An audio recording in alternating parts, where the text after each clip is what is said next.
Hello and welcome to Off the Shelf Reviews. I hope this isn't Chris's blood. And I'm Gary. And today we're going to review and discuss Resident Evil Extinction, which came out in 2007 and is the third Resident Evil movie written by W.S. Anderson and directed by Russell Mulcahy. Iain, why don't you give us the synopsis for Resident Evil Extinction? Well, 5 years after the events of Raccoon City, the T-virus has escaped across the world and has wiped out all life, including plants and water. We follow Alice, who is trying to stay hidden away from Umbrella as she tries to help out Claire Redfield's convoy of survivors who are trying to find a safe haven, possibly in Alaska. As soon as I saw the director's name pop up, I was like, I know this name. And I quickly checked and I was like, yeah, right. This is the guy that directed Highlander. Like an absolute fan favourite, a cult classic, almost a masterpiece in film. Granted, he also did Highlander 2, The Quickening. Yeah. And I think his career has kind of just nosedived ever since, because after this he'd go on to do The Scorpion King, Rise of a Warrior. And so I'm like, any credit that this guy once had has sadly disappeared. Now, going into this film, on the back of the previous two films, I knew instantly that I was not going to get a Resident Evil movie that I wanted. It was pretty clear at this point that, you know, that none of the games in the series of games have occurred in this film timeline. So, you know, it's just name dropping and place dropping, and that's as close as the connections get. So I'm already in the mindset of, I'm about to watch some shit. So my expectations were so low that I actually kind of enjoyed some of the early parts of the film. You know, when it instantly pulled me into the film with the setup. Yeah. With this convoy of survivors in the desert. I was like, okay, you know, I'm kind of getting a Mad Max 2 feel from this film. And, you know, so I'm kind of excited that, you know, maybe this will be different. Maybe there'll actually be something in here that's redeeming. And one of the things I will credit is the fact that, you know, the last two films, one was all underground in laboratories. Yeah. The second film was all at night. This film takes place all during the day. So I kind of like that. The beginning is a little bit confusing, though, as we follow Alice wake up in the same place that she woke up in the first film. Yeah. So I'm like, what's going on? Is this a remake? Are we doing away with the other two films? Brilliant! What's a fresh start? And I'm like, oh, wait a minute. Where's the military team? They've not turned up. How come Alice is now in the laser corridor already? Yeah. Oh, she managed to avoid the lasers. Funny, there was an air vent above the laser room.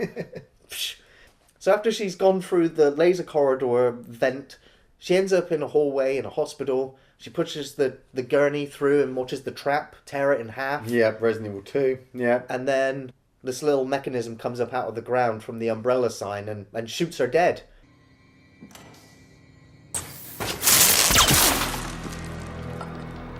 So, oh, okay. Yeah. No more Alice. Yeah. You don't expect it. And then we watch them take her body outside and drop it into a ditch filled with Alice clones. Yeah. Right. And the complex is surrounded by CGI zombies. Okay. Right, losing points quickly here. So then we cut to Alice. And again, I thought that this was a particularly good scene. It's a shame that it has no bearing on anything else, where she's heard a distress call. And she comes to investigate and hopefully help people. And she realises she's been lured into a trap. And it's, you know, I don't even know what these hillbillies or these survivors wanted other than to rape her. But when she swiftly kicks one of them to the head, they decide that they're going to drop her into the arena pit. And fight some zombie dogs. Yeah. There you go, bitch. I wouldn't want it to be over too fast. You know, it's a decent enough action sequence. You know, Milla likes kicking stuff and she does it very well now. Yes, yeah.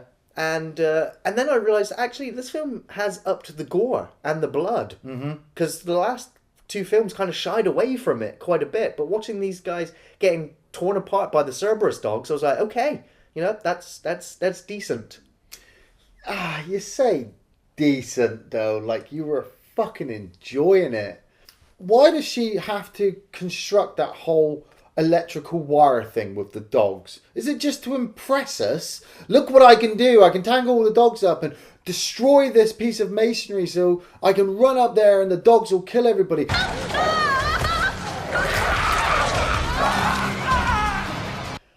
Like some expectations really low. Yeah, I didn't expect Alice getting killed at the beginning, the first time I watched it, so I was very surprised. But once they threw all the bodies into the ditch and I realised they were all clones, I'm like, oh, that's weak. That's weak, because that means that the actual Alice is still out there doing what she's doing.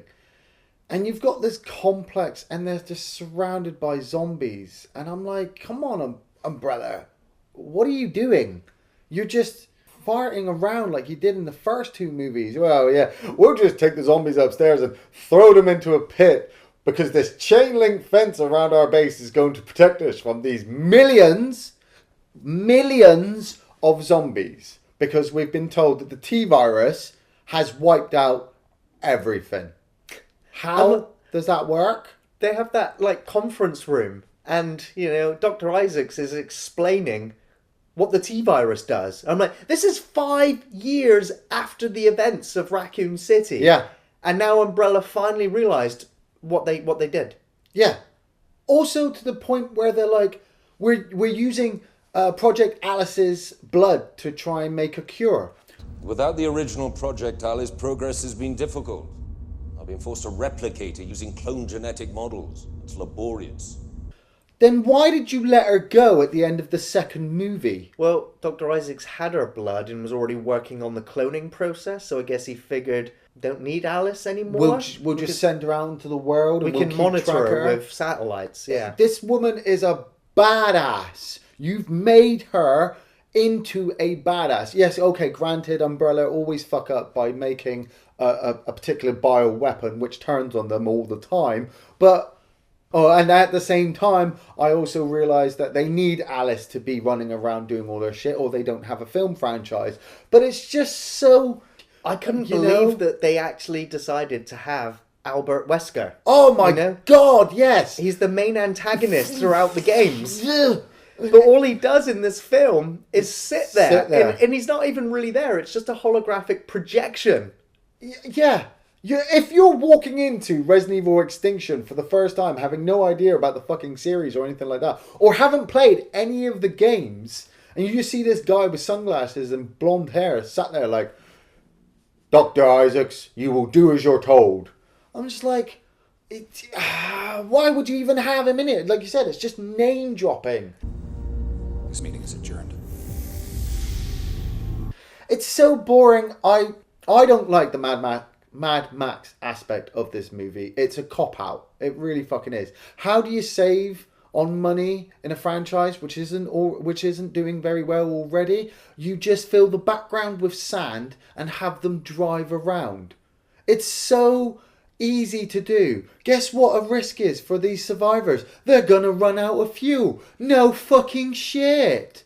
But they've been travelling for 5 years. How the fuck have they survived in a post-apocalyptic world with no water and no vegetation, and every big city is filled with zombies? Wait a minute. Yeah. The T-virus has destroyed all vegetation. Yeah. Yeah, we see little bits of weeds here in and the desert. Yeah. It's dried up all the oceans. Yeah. Okay, so the virus is airborne, right? It's everywhere. So I'm guessing all the cemeteries, all the dead have risen up out of the ground. Yeah, just like in Resident Evil 2, yeah. So why aren't any of these people infected? If the virus is airborne and got into everything, so they're immune to it? But if they get bitten, they still turn. What? They've got plot armor for the script. We need X amount of people alive for the dramatic action sequences that will be coming up so that we can sell a few more DVDs because people will remember the action sequences. So we're introduced to Claire Redfield, mainly because Sienna Gilroy decided not to return to the next Resident Evil because she had a part in Aragon. And so, they decided to include Claire, and they also initially included Chris Redfield, and that Claire was going to be trying to find him. Yeah. And also she would find out that he's in Alaska, and that would be her motivation to try and go there. Like Resident Evil Code Veronica kind of But thing. they decided to scrap all of that and have Alice find a notebook which alluded to the fact that there might be survivors in Alaska. I'm like, who wrote that book? What? How did that... Fucking... What the fuck? What the fuck? I mean, one of the tensest moments in the Resident Evil film is her opening a toilet to a bunch of flies. It was well done.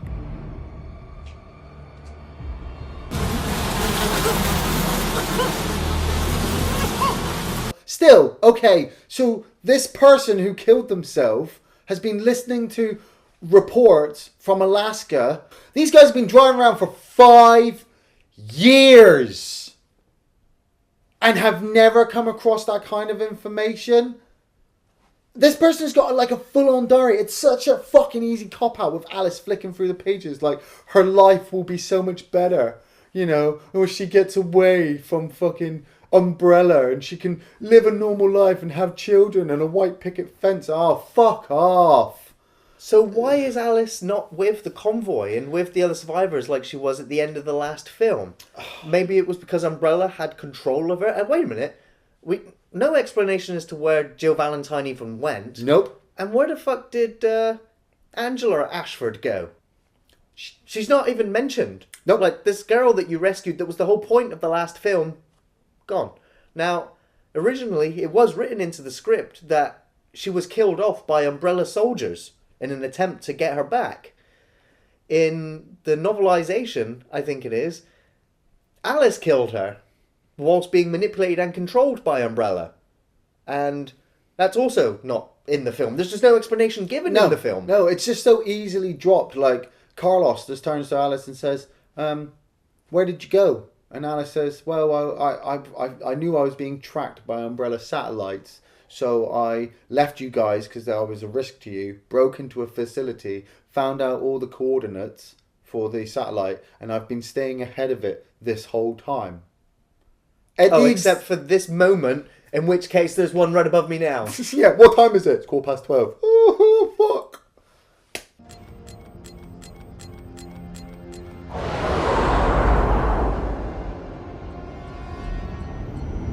And so we also then get to see another case of how powerful, how immensely powerful Alice is, that she can fry the circuitry on a satellite that's orbiting the planet. Yeah, that's later on, Gary. She's got to level up to that point where we're being introduced to her psychic powers. She had her psychic powers 5 years ago. Yeah, so how she hasn't been working on them. She hasn't been training in the Force. Well, at least Oded Fehr has returned to play Carlos. Yes. And even Mike Epps returns to play LJ. What the fuck, film? I mean, you wanted to fucking piss me off. You did it with just one fucking scene. One fucking scene. These survivors have been fucking driving around for 5 years, you know, trying to stay away from major big cities because of the infection, sticking to small towns, picking up survivors here and there. Where did we find Kmart? Oh, we found her in a car park. No, you found her in a fucking K park. Ugh. Well, at least they found Johnny Cage. Yeah. But they come across a motel. The survivors come across a motel and fucking LJ and Carlos decide to go in there and scout it out for themselves. They drive up and they just sneak in. How do these people know that there's not 15 fucking zombies waiting for them in there, or a pack of dogs, or a liquor, or anything from the Resident Evil franchise inside this place? They don't. They just sneak in really quietly with their guns. Oh, I hope we don't kick off any fucking shit. I'm gonna give me a room. I'll take a waterbed, a jacuzzi, and I'm gonna rent me a porno. LJ gets attacked by 2 zombies and gets fucking bitten. He gets fucking bitten. In the last film, he turns to Carlos and says, Should've told me you got bit, motherfucker. I'm hanging with you and shit. And then in this film, he risks everybody else's life by keeping it hidden from everybody, including Carlos. What the fuck? What the fuck? Yeah, I can't even work that one out. The only reason why, after he was bitten and he was concealing it from the group, you were already like, You're a cunt.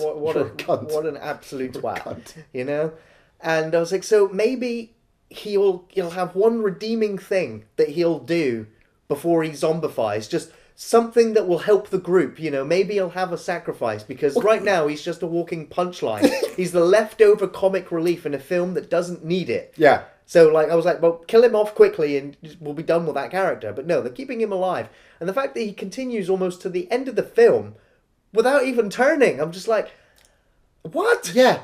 What is this? Why? He has that moment with the nurse, played by Ashanti. Name drop there. She's checking him over. You do like a full body thing, but no, he's got a cut on his head, so I'm just going to check his head. He's fine. She even spends the night with him in the truck before the crows attack. I don't know if it's just me, but I felt like that they were supposed to get it on then. I felt like that the bite was poorly placed and that he should have turned later on. He should have turned later on and it would have been a shock. Like, no, LJ, you were so funny. But the fact that after he's bitten and they spend the night, the crows come along and kill half the fucking survivors anyway. Well, I thought that was a really good set piece. The crows themselves, when you see the odd one or two crows on its own, that was a real crow. Yeah. The entire film only used 2 crows in a scene where there are thousands and thousands of them. And so you can easily see that they're all computer generated. But I was still slightly hooked into the film. I was like, I wanted to see how far these survivors get. Oh, but yeah, when the crow starts circling and getting ready to attack, I thought the set piece was good, where the 2 of them are at the front of the bus holding the glass that's come free from the restraint as the crows are constantly hitting it. I was like... Yeah, okay, the shot looked nice. Yeah, the shot was well done, but it just was tacked on. It was like, we've got Otto. What's his special moment in the film? He can hear what's inside blank cans. I actually thought that was a cool little sequence where he's like, fruit, pork and beans. I was like, it's a nice little bit. Did you cry when he died? Well, no. Same with Ashanti. You don't even know what her name is. You don't even get told what her name is. She closes the fucking door. Well, she was already... she already got bitten all over the place. She was dying anyway. She was dying anyway. But she closes the door and she gets taken out by all the crows. Doesn't matter. Otto opens the front door anyway. They get out that way. It's just... Oh, God. It's just a way of the film saying, right, we've got fucking 40 survivors here, so we gotta try and keep them alive. Let's just kill off half of them. At least they're getting killed off by a creature from the Resident Evil series of games, and not all walking through a corridor of death. Dude, seriously, because after this, Alice turns up and there's our flamethrower moment. Well, that's it. That is the moment where the film died for me, where all of these characters are just human beings in a horrific situation. And then here comes a superhero, and all sense of tension and dread and anything that could have actually worked as a survival horror movie is instantly discarded when Alice just incinerates every single crow that is attacking them. And for me, that is where the film it's dead, right at that moment. Yeah, she uses her psychic bubble to fucking blow the flamethrower up. But yeah, she wipes out all these crows. Why doesn't she turn around and go, LJ's infected? Why? She supposedly can sense infection from the last movie. I only realised this, that I think that's how she knew they were inside the church in the second movie, because she could sense Peyton's infection. But if that's right, why doesn't she know about LJ's? Guess Mr. Anderson forgot about that. Come on!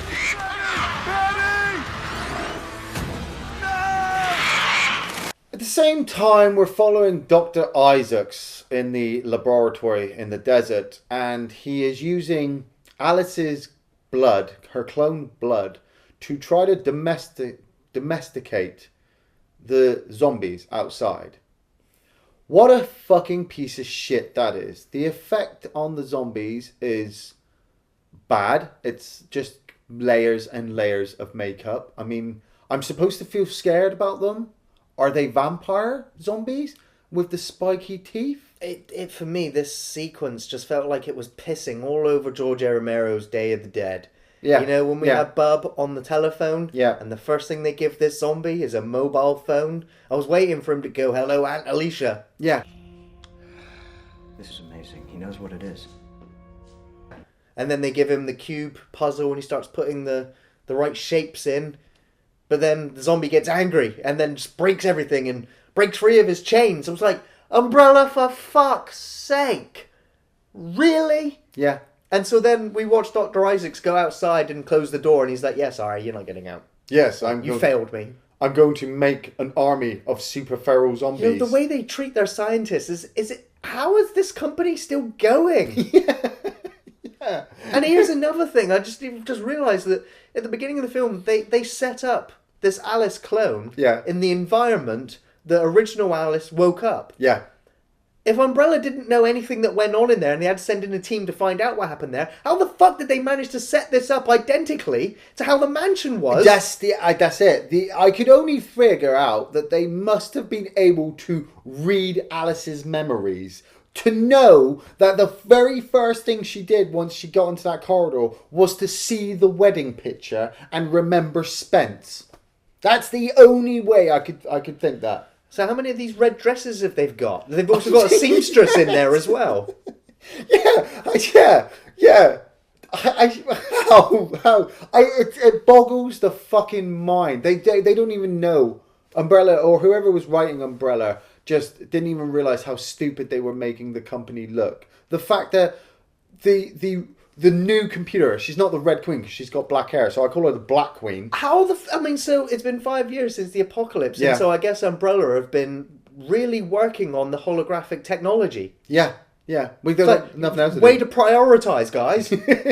But the Black Queen tells Dr. Isaacs that she sensed psychic spikes out in the desert and they can triangulate it really, really close to find that Alice is nearby. That's hell of a coincidental, isn't it? That their secret lab is only a few miles away from where Alice has turned up.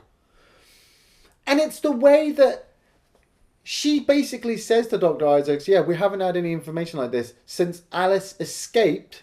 Her powers would appear to have grown at a geometric rate since her escape from the Detroit facility. Wait a minute. Escaped from the Detroit facility. Wait a minute.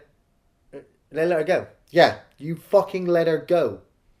And now you've got her back, and he realizes that he needs her blood to do some more weird experimentations. So what's going to happen? Well, coincidentally, the survivors realize they haven't got enough fuel to make it to Alaska with the book that Alice has given them. So the only place they can go to is Las Vegas, because that's the only fucking place in the middle of the desert. But at the same time, Dr. Isaacs has realised that they're going to Las Vegas, so if he drops a container full of super zombies conveniently in front of the car park that he knows that they're going to be driving into for fuel, then he can probably take them all out. Get back! Another stupid fucking action sequence to whittle down survivors. This sequence is so bad. I mean, I just couldn't care anymore because you know, any kind of logic or sense is just drained out of this film. You know, how many zombies come out of that container? Because when you see the lid come down, you can see into the front of it. I know it's dark in there. Yeah. But for the amount of zombies that come out of there, they would need to be wall to wall packed in there and start coming out instantly, because hundreds of these zombies come out of this one container. And I'm also just infuriated with the fact that Alice should have been able to sense them. Yeah, surely. Yeah. And at the same time, what does she excel in? Psychic power. What should she have done? I don't know. How about telepathically flip that container or pick up that container and mentally throw it? Anything. But instead she's like, no, this is an opportunity for me to look like a badass. And I can go around kicking and stabbing things.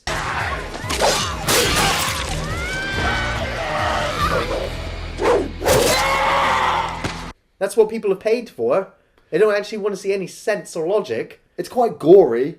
Yeah. It's quite gory, but it's a fucking waste. It is a waste because, I can't tell who any of these other people are. No. There's a sequence of a big fat man just running away from the zombies. I'm like, who's that guy? Yeah. Like, is this some guy just wandered on set and now is trying to get out of the shot? It's like it's like for me when Mikey was the little electronic whiz who had all the motion sensors. Those motion sensors were a waste of time with all those birds. Right. But he's there and he starts getting attacked. So he gets out of the truck and he starts being chased by the super zombies. Claire gets her rifle out, 2 headshots, saves him from the super zombies. And what does he do? He crawls back to the truck where the super zombies are for a weapon. But I only knew it was a weapon because I paused it to find out what was underneath the truck. And yes, if he had got to it, he would have had another gun. Me, I would have gone the other way towards the person with the gun. Because when he gets grabbed by all the super zombies, fucking Claire just goes, ah! And loses all logic of how to shoot because she just keeps hitting them in the chest. And only headshots them when they're up close. After Mikey's been eaten. Been eaten.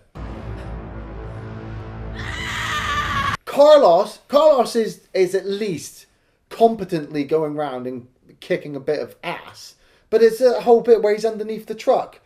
And that zombie just appears in front of his face. And I'm like, oh, he's fucking dead. No, he's not. He has to come back, rescue Kmart from LJ. Because LJ still has not fucking told anybody he's infected. And just allows himself to turn in the presence of one of the survivors. The cowboy who's been told to climb the Eiffel Tower with a high-powered rifle ends up just getting pulled off and just sacrifices himself to kill like 2 or 3. Okay. An Umbrella who are on a rooftop nearby triangulate a satellite over Alice's head and shut her down. I didn't realise they could actually do that. Why didn't they? Why? Alice uses her psychic ability, or does she use her psychic ability, or does the power, because he has to boost the signal to fight against her, does it just short it out? It doesn't get explained very well. You just get the inside of the satellite and the chip go bzz, and Alice comes back online and starts kicking the shit out of everything again, runs to the helicopter because she now knows where they are, and Dr. Isaacs is bitten by a super zombie. Oh my fucking god. Have you got anything to say before I kick into this one? Good. Isaacs becomes a fucking tyrant. Well, it's about fucking time this series had a tyrant. Oh, but what the fuck? He looks so fucking shit. And I don't know if somebody somewhere went, we can't have blades on his hand because that's too violent. We have to have tentacles. That's Nemesis's thing. That's Nemesis's thing. Why has the tyrant got tentacles? Now the thing that gets me as well is that, this other Umbrella agent that's down there, shoots Dr. Isaacs in the chest. Yeah. 5 years into a zombie apocalypse, and you shoot him in the chest. You deserve to have your fucking brains eaten out through tentacles, you fucking dipshit. Oh, just Alice sees the helicopter flies off and says to everybody, hey, I know we've just lost a lot of good people and it's really, really sad, but we should go over there and get that helicopter so that we can fly to Alaska. Las Vegas to Alaska in a helicopter? Good luck with that. You guys couldn't survive a couple of days out in the desert. How are you going to fucking survive up in the air? Well, no, they seem to be doing all right when it's off camera. Yeah. And sadly, Carlos has been bitten at this point by LJ. And luckily, he tells everybody that he's been bitten. And Oded Fehr must have said, I can't be fucked to come back for any more movies. So I want to kill myself off now.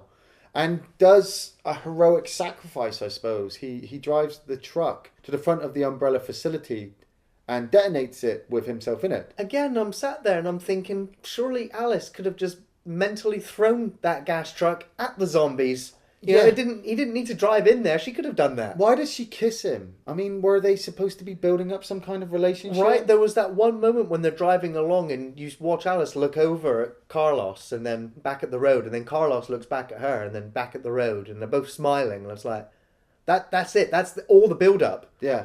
And then, yeah, she kisses him goodbye. But he does have one of my favourite moments in the film where he's driving along and he says, God, I wish I had a smoke. And there's been a ongoing in joke that nobody had any cigarettes in this film. You saw it at the beginning. LJ? Claire Redfield, how can I help you? Got any smokes? Any of you guys got cigarettes? No, I'm sorry. How about alternate? With Claire. And you saw it with that police officer on the boat. Oh no, that was Dawn of the Dead. Sorry. And Carlos overturns the truck, and as he's lying there watching all the zombies come towards him, he finds this little joint hidden. And he pulls it out and he just lights it, lights the dynamite at the same time, blows out some smoke, and boom!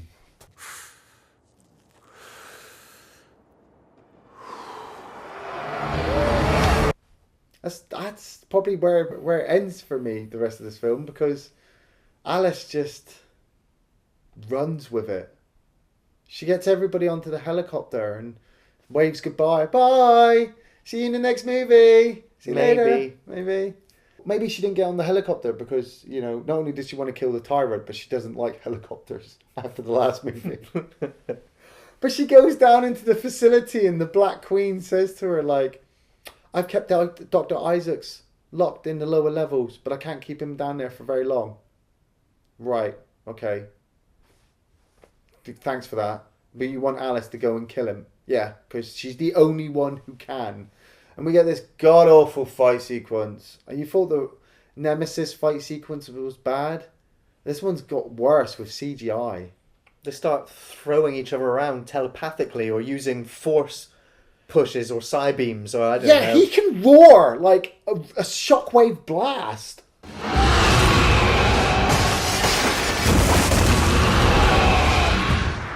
Well, I guess he's got her DNA mixed with the virus within him, so... I cannot die. I am the future. And she lures him into the corridor with the laser beams. Guess what happens?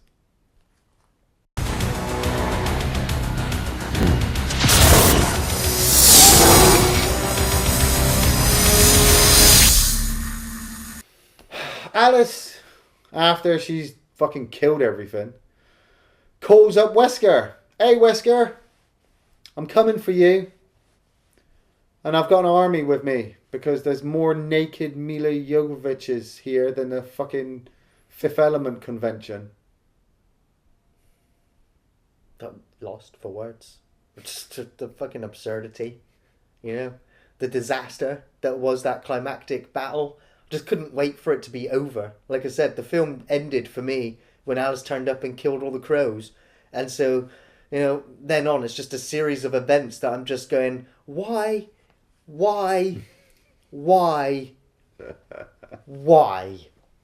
And the fact that the tyrant gets killed off by the frickin' laser beams that we frickin' hated in the first film is such an absolute cop-out. And it's the fact that the only person that could save Alice is Alice. Yeah. It's like, Alice clone, great. And then you see the vat of all the other clones. It's like, okay, so set up for the next film. There's going to be another film. That's what I couldn't understand. This one was a post-apocalyptic wasteland. How far could you go in a post-apocalyptic wasteland? 3 more movies. Or 2. Where are we? 3. Yeah, 3 more movies. Oh, you won't have to wait that long, boys. Because I'm coming for you. And, I'm going to be bringing a few of my friends. I've got 2 favourite scenes and 1 big fuck you scene from this film. The first favourite scene is Alice turning to Claire and saying, it's safer if I'm not around people. People have a tendency to die around me. It's a recurring theme. It will happen for the whole of the series. As soon as you see Alice coming towards you, run away. Because she's only really able to save herself. Even if you get away at the end of the movie, there's a very high chance you're not coming back. Doesn't matter. My other favourite scene is Carlos in the truck. It's just Oded Fehr lying there with a joint in his mouth as the explosion goes off. It's kind of a way that we all kind of want to go if we have to sacrifice ourselves in a zombie post-apocalyptic wasteland. Just smoking a bowl and blowing it everything to Kingdom Come. And the one big fuck you scene! LJ! What the fuck? Whoever wrote you, whoever decided that you were going to get bitten at the start and keep the information from the rest of the fucking team you've been with for 5 years, even one of your closest friends who you survived with at the end of the last movie, and then would later then turn at the end when you come across the super zombies just to bite that so-called friend. Fuck you! I don't hate you, Mike Epps, but I hate whoever decided that your character had to do that. It was so fucking bad. Just fuck you. Fuck. I only really have one favourite scene in the film, and that scene got spoiled, as I've said. It's the sequence when the crows attack the convoy. You know, the panic, people running everywhere, people being attacked. You know, they'd done away with some of the blur motion of the last film, and now it's actual slow motion in this film. I thought that sequence was great up until Alice turns up, and then all the tension's just gone, and all the crows are gone too. Yeah, I thought the sequence where she was fighting the other survivors, you know, and she has to fight the Cerberus dogs, I thought it was an okay sequence, but, you know, put it in context the rest of the film, it didn't do anything. It kind of, you know, these are the only other outside of the convoy survivors we see in this apocalypse. You know, every other scene is laughable. The logic is just completely drained out of it. I think the T-virus did that first. You know, it's instantly forgettable. But like I said, I came into this film with no expectations whatsoever. And so, you know, I could understand this film as maybe as a guilty pleasure. You know, if you just want to watch it's probably better than half of the Sci-Fi Channel's outings of the last few years. Yeah, definitely. So it has some merits, but, you know, you've really got to pick out those nuggets in one big pile of shit. And at the same time, it's still a nugget of shit. Yeah. So, you know, I really, really cannot recommend Resident Evil Extinction. There's moments of grace, but no. You've gone this far. If you've seen the first one and you've seen the second one and you're contemplating watching the third one, do it. Do it. Do it. You know you want to. Because it's fucking bad. It's as bad as the second one and almost as bad as the first one. And generally it just gets worse from this point on. I cannot wait. I cannot wait to see what you're going to go through, because it's just so bad. Fuck it. Thanks for watching Off the Shelf Reviews.